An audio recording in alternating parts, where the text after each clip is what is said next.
তাহলে আপনার মানে কি মনে হয় যে খালেদা জিয়া এখন এই মুহূর্তে জীবিত নেই?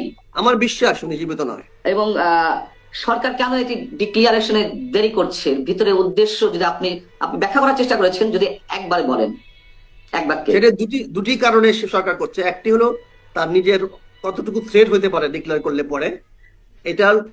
আর পাশাপাশি সে একটা নাটক করার চেষ্টা করছে যে আমরা তো তারেক রহমানের সময় একদিন, 2 দিন, 3 দিন, 5 দিন অপেক্ষা করেছি মৃত্যু সংবাদ আমরা দিয়ে নেই, যাতে তারেক রহমান সাহেব আসে, যাতে তারেক রহমানের উপর একটা ব্লেম দিতে পারে।